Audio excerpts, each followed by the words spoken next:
Pega essa chave, irmão. Para você abrir espaço para o novo, você precisa começar a olhar para frente. Uma das aves mais celebradas na América é a águia. A águia ela tem uma capacidade interessante. A águia, ela enxerga quilômetros de distância. Então para pensar, a águia ela consegue ver a sua presa muito antes de chegar lá. A águia consegue enxergar a provisão muito antes da necessidade de chegar. A águia vê de longe, e é para esse lugar que Deus quer nos levar. Muitas vezes a gente está olhando para perto, e perto tem falta, tem desafios, tem escassez, mas Deus está dizendo, para de olhar para aquilo que você está vivendo hoje, e começa a olhar para os lugares que eu quero te levar, porque você precisa enxergar além do que os seus olhos naturais te mostram. Paulo diz, nós não caminhamos mais por aquilo que vemos, mas por aquilo que cremos. A fé te leva a lugares que os seus olhos naturais não conseguem crer. Irmão, ou você sabota os seus olhos naturais, ou a sua visão natural vai sabotar você. Os seus olhos naturais muitas vezes vão dizer, não dá, não cabe, não funciona, não vai acontecer, não dá tempo. Mas se Deus disse que vai acontecer, você não precisa mais de tempo, de aprovação, de pessoas, de cenários. Você não é mais refém de circunstâncias naturais. Você recebeu uma palavra do Deus do sobrenatural. Alguém está comigo mesmo com pressão baixa por causa do calor? Diga amém. Eu estava almoçando com alguns amigos em Orlando uns meses atrás, e eu acho que eu compartilhei isso quando eu vinha só como pregador aqui. Eu ainda não era um pastor aqui dessa casa. Eu lembro que a gente estava almoçando e a filhinha dele estava na mesa, na high chair, na cadeirinha lá de bebê, e ela estava muito ansiosa com o celular e os pais tentando tirar, e ela ficava esperneando. E aí eles todos sem graça, pastor, desculpa, mas você sabe como é que é criança com tablet? Eu falei, irmão, eu tenho 3 em casa, eu sei bem como é que é. Aí a gente começou a conversar sobre o desafio que é as crianças com as telas. E eles falaram, pastor, você acredita que a gente foi no oftalmologista essa semana? E quando o oftalmologista fez o teste do olho da nossa filha, ele falou, pelo amor de Deus, coloca essa criança para olhar para longe. A gente perguntou, por que, doutor? Porque ela precisa estimular esse músculo. Se ela não desenvolver a capacidade de olhar para longe, ela vai ter miopia. Ela só está olhando para tudo que está muito perto. Enquanto eles iam falando sobre algo que era médico, eu peguei uma chave que é espiritual. O problema de sempre olhar para perto é que a gente atrofia a capacidade de enxergar o que está longe. Então eu só vejo o problema de perto, o gigante de perto, a tempestade de perto, o não de perto, as acusações de perto. Mas a Bíblia me chama para não olhar para aquilo que me seca apenas, mas para aquilo que está me chamando para viver um novo nível. Foi assim que Pedro andou sobre as águas. Jesus estava longe. E ele olha e ele fala, ei mestre, se é você, me faz ir ter contigo. E Jesus de longe fala, sou eu, Pedro, vem. Os convites mais gloriosos que a gente vai viver, muitas vezes vão acontecer em estações que não são as que a gente está, mas as estações que Deus quer que a gente vá. Porque é assim que funciona na dinâmica de Deus. Deus ele sempre te chama para uma estação, mas Ele te recebe lá. Irmão, pega essa chave. Ele nunca vai te pedir para ir para uma estação que Ele não chegou primeiro. Então, toda estação que Deus te convida para ir, Ele já está lá para te receber. Faz sentido? Deus já está no seu futuro. Ele só está esperando você chegar. Porque aquilo que é futuro para homens não é futuro para Deus, irmão. O que é futuro para homens é algo que a gente ainda não viu e vai acontecer. O que é futuro para Deus? O futuro para Deus é presente, como o passado também. Ele passeia na eternidade. Aquilo que a gente usa para quantificar tempo não faz sentido para o tempo de Deus. Ele não é medido em dias, em horas, em datas. Deus não é comprimido dentro de uma agenda. Deus é Deus, irmão.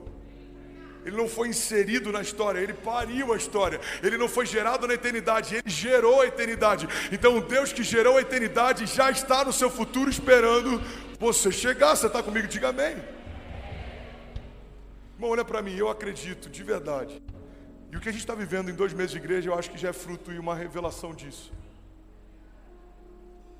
Que toda provisão que você precisa, ela está intrínseca na visão que Deus já te deu. Então às vezes a visão não está clara e o recurso não está disponível. Por quê? Porque eu só consigo acessar depois que eu consigo discernir. Pega essa chave, irmão, olha para mim, você está comigo, diga amém. Eu acredito que não existe igreja pequena, mas existe uma visão pequena de igreja. Eu acredito que não existe nenhum negócio pequeno, mas existe uma visão pequena de negócio. Porque se você enxerga o potencial do teu casamento como se fosse só um casamento comum, não se surpreenda, você vai ter um casamento comum. Se você olha para os seus filhos e acredita que eles vão ser só uma criança comum, não se surpreenda quando eles se tornarem uma criança comum, porque existe algo na visão que se chama projeção. A projeção é a capacidade de eu colocar à frente algo que lá na frente vai se tornar uma realidade. Se você colocar um projetor, o projetor ele está aqui, ele emite uma visão que vai ser enxergada lá. Então uma projeção é quando você estabelece para o futuro algo que vai se tornar uma realidade lá na frente. Você está comigo? O problema é que muitas vezes a gente usa a capacidade de projetar no futuro os nossos medos, mas nem sempre a gente usa a capacidade de projetar no futuro os nossos milagres. Se o Lula ganhar, meu Deus do céu. Se o Bolsonaro ganhar, meu Deus do céu. Como é que vai ser 2023? Como é que vai ser janeiro? Como é que vai ser? E a gente projeta gigantes numa estação que ainda não existe, quando na verdade a gente precisaria projetar milagres para lá. Eu não sei como vai ser 2023, mas uma coisa eu sei, 2023 vai ser o melhor ano da minha vida. Eu não sei quem vai ser o governante, mas eu sei quem governa a minha história. Eu não sei como vai ser, de que jeito vai ser, mas uma coisa eu sei, vai ser melhor do que tudo que eu já vivi até aqui. Projetar no futuro os nossos milagres dá o mesmo trabalho de utilizar nossa capacidade imaginativa para projetar no futuro os nossos problemas. E se não se abrir, e se não acontecer, e se não romper, e se eu não conseguir, dá o mesmo trabalho de você ocupar a tua mente com uma fé racional que projeta milagres. Eu vou conseguir pelo poder do nome de Jesus. A porta vai se abrir porque Deus me prometeu. Aquele que começou a boa obra é fiel para concluí-la. Aquele que prometeu é fiel para cumprir. A Bíblia diz que tudo é possível ao que crê. Eu creio que vai acontecer, então eu já tomo posse do meu milagre. A Bíblia diz que a fé é tratar coisas que não são como se já fossem. Então eu já agradeço pelo meu milagre. Eu já agradeço pela minha resposta, eu já agradeço pelo meu romper. Alguém está comigo? Diga amém. A visão carrega a provisão. A visão carrega a provisão. Mas quando a visão está distorcida, os recursos muitas vezes são limitados. Quando a visão não é clara, os recursos, eles são limitados. Então guarda isso, irmão. Qual é o tamanho da igreja que a gente vai construir? O tamanho da nossa visão. Se a gente conseguir sonhar com uma igreja para a nação precisa ter tamanho de um bairro. Talvez Deus dê um bairro para a gente. Se a gente sonhar para uma igreja para o bairro, uma igreja de um bairro cabe dentro de um prédio. Talvez Deus só vai dar um prédio para a gente. Se a gente sonhar o tamanho de uma igreja de um prédio, uma sala funciona. Quem sabe Deus vai emprestar uma sala para a gente. Quantas vezes a gente não modela o tamanho da visão de acordo com as nossas realidades hoje? Se eu me movesse pela realidade do dia, a gente não teria quebrado uma parede, porque não tem recurso para o dia seguinte. Os recursos estão chegando diariamente em forma de milagres. Eu estou mentindo, Douglas? Yasmin está aí ou ela está lá no financeiro? Yasmin é o financeiro da igreja, ore por ela. Porque eu estou esticando ela numa velocidade que eu já estou caminhando há alguns anos. Eu sei o que é Deus tirar você de um leito de hospital e 3 meses depois te levar para nações. Eu sei o que é você estar vivendo um momento de crise e necessidade e meses depois você estar abençoando e suprindo outros. A falta não me assusta mais, os limites não me assustam mais. Mas não é porque eu sou bom, porque eu sou o cara de fé, é porque a história foi me ensinando a crer. O Deus que fez no passado vai fazer hoje e amanhã de novo e depois de novo. Eu estou no aeroporto indo para o Clamor Brasil. Yasmin, como é que está o saldo das contas? Pastor, Itaú tem 2.000 e pouco, Bradesco tem 30 e pouco e a outra zerou. Pastor, eu não sei como é que vai ser semana que vem, não. A gente tem 200 e poucos mil para pagar de empreiteira, tem não sei o que. Eu falei, fica tranquilo, daqui a pouco eu falo com você. Aí do nada, fala comigo, do nada.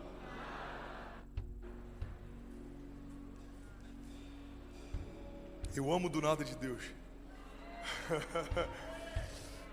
Tem um amigo que diz que do nada leva muito tempo para acontecer. Cara, do nada esses médicos explodiram. Do nada o lago do cara ficou famoso. Do nada esse pastor está conhecido. Não, irmão, do nada leva muito tempo para acontecer. Tem muito sangue, suor e lágrimas envolvido nos bastidores de alguém que explodiu do nada, de alguém que surgiu do nada. Davi do nada assumiu o trono, mas anos antes foi ungido rei, e antes de ser ungido já foi encontrado por Deus em meio a malhadas. José do nada se tornou governador do Egito, mas anos antes ele governava para outros homens através de tudo aquilo que lhe era confiado. Jesus do nada subiu aos céus, mas 33 anos ele ficou como o verbo encarnado, passeando no meio de nós. Talvez o teu milagre que vai acontecer do nada semana que vem pode estar sendo gerado hoje. O do nada de Deus leva tempo para acontecer. E aí do nada, fala comigo, do nada, eu recebo uma mensagem.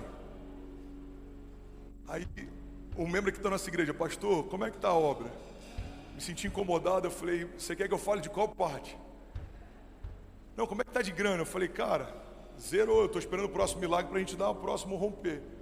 Ele falou: eu tenho uma ação na justiça que eu ganhei, mas a gente nunca sabe quando vai entrar. Pode ser que ela entre em ou até janeiro, fevereiro, deve ser o limite, não deve passar disso. Mas eu senti de antecipar isso. Aí apareceu no aplicativo do meu celular um empréstimo pré-aprovado de 200 mil. O que eu vou fazer? Eu vou pegar, daqui a 2 semanas, 3 entrou o processo, já vou lá e eu já quito o empréstimo, mas eu já antecipo para a igreja. Funciona. Aí cai aquela lágrimazinha. Funciona, irmão. Aí eu mando para Yasmin, prepare que vai entrar 200 mil reais de oferta agora na conta. Aí eu vou para o Douglas, pode mandar quebrar as paredes, fechar o outro empreiteiro, termina o drywall. Por quê? Porque a visão que Deus te dá carrega a provisão que você precisa. Você está comigo? E aí, tudo bem?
Acabou agora de assistir um vídeo. Se você ainda não está inscrito, já se inscreve também no nosso canal, ativa esse sininho aqui embaixo de notificação e toda vez que eu fizer uma live ou estiver transmitindo uma mensagem ao vivo, você vai ser um dos primeiros a saber. Mas eu deixei mais 2 indicações aqui que eu espero que façam muito sentido para você. Então já aproveita e clica para assistir a próxima mensagem, beleza? Seja bem.